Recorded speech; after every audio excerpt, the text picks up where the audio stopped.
இந்த துவாவை விட மிகச்சிறந்த துவாவை எந்த ஒரு மனிதனும் கேட்க முடியாது. அப்படி ஒரு துவா, ஒரு மனிதன் கேட்கிற துவாவுல மிகச்சிறந்த துவா இதுதான். இதை விட சிறந்த ஒரு துவா மனிதனால கேட்க முடியாதுன்னு சொன்னாங்க. அபூ ஹுரைரா ரிவாயத் செய்றாங்க. என்ன துவா? அல்லாஹும்ம இன்னி அஸ்அலுக்கல் முஆஃபாத ஃபித் துன்யா வல் ஆখিরা. எப்படி? சின்ன துவா. அல்லாஹும்ம இன்னி அஸ்அலுக அல் முஆஃபாத ஃபித் துன்யா வல் ஆখিরা. அல்லாஹும்ம இன்னி அஸ்அலுக்கல் முஆஃபாத ஃபித் துன்யா வல் ஆখিরা. யா அல்லாஹ், உலகத்திலேயும் வெற்றி, சுபிட்சம், ஆரோக்கியம் எல்லாவற்றையும் உலகத்துல தந்திரியா அல்லாஹ், மறுமையிலையும் தந்திரியா அல்லாஹ். மிக சுருக்கமான துவா. உலகத்துல வெற்றி வேணுமா, அதே மாதிரி உலகத்துல ஆரோக்கியம் வேணுமா, உலகத்துல மன நிம்மதி வேணுமா, எது வேண்டாலும் இந்த துவா உள்ளடை கொள்ளும்.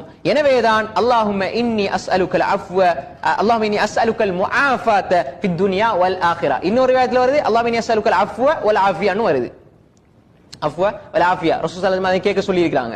அதே மாதிரி அன்புக்குரியவர்களே, இந்த இடத்துல வரக்கூடிய ஹதீஸ் அல்லாஹும்ம இன்னி அஸ்அலுக்கல் முஆஃபாத ஃபித் துன்யா வல் ஆখিরা. இது அபூ ஹுரைரா ரிவாயத் சுனன் இப்னு மாஜாவுல 3851 நபி மொழியாக வந்திருக்கிறது. இது சஹீஹான ஹதீஸ்.